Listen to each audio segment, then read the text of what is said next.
बिस्मिल्लाहिर्रहमानिर्रहीम. अस्सलाम वालेकुम. नमस्ते. सत श्री अकाल. मी रत्नागिरीतून रियाज नाकाळे, आपला कोकणी माणूस. 20 तारखेला मतदान आहे, आपल्याला सर्वांना माहीतच आहे. आपल्याला कुठच्याही परिस्थितीत जाऊन मतदान करायचं आहे. हा प्रत्येक नागरिकाचा हक्क आहे आणि आपल्याला मतदान करायचं आहे. कोणालाही मतदान करा, पण मतदान करा. ओके. आजकाल मतदान म्हणजे कसा एक प्रोसेस, थोडक्यात प्रोसेस झालेला आहे, म्हणजे करायचं. कारण आपण ज्याला मतदान करणार आहे त्याची काय गॅरंटी की उद्या तो निवडून आला तर त्याच पक्षात राहील. आम्ही काय करणार बोला, त्या पक्षाला बघून, त्या पक्षाच्या मेन नेत्याला बघून त्याला आम्ही मतदान करणार. पण उद्या निवडून आल्यानंतर त्याची काय गॅरंटी नाही. तो पैशासाठी कुठच्याही पक्षात जाऊ शकतो. म्हणून मी तुम्हाला प्रोसेस म्हटलं. आजकाल काय झालं माहिती आहे का,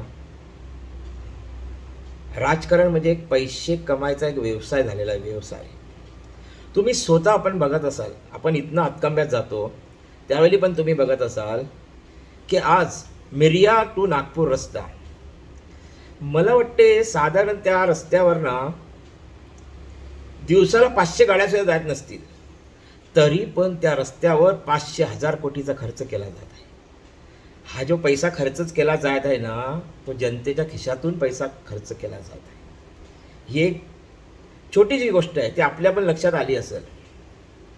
म्हणजे ह्या लोकांनी, ह्या राजकारणी लोकांनी जनतेचा पैसा कसा लुटायचा ते सर्व त्यांना आयडिया माहीत झालेली आहे.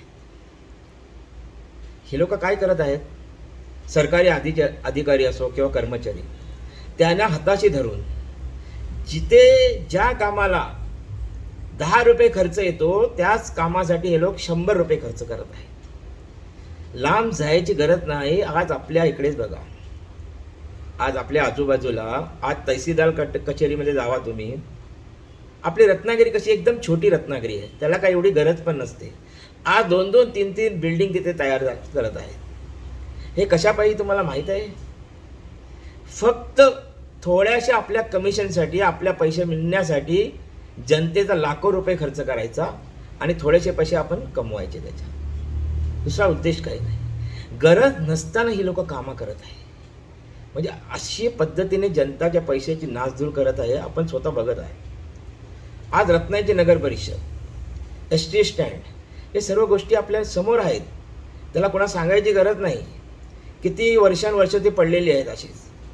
जिथे खर्च करायचा तिथे नाही करत, आणि जिथे खर्च करायची गरज नाही, मी तर मध्ये एवढं बघितलं जिथे गटार नसताना तिथे खोदून पण गटार बांधलेली आहेत, असे दिसणे जाते. म्हणजे कुठच्याही परिस्थितीत जो तो माणूस जनतेचे पैसे कसे काढायचे ह्याचेच प्लॅन बनवत असतात.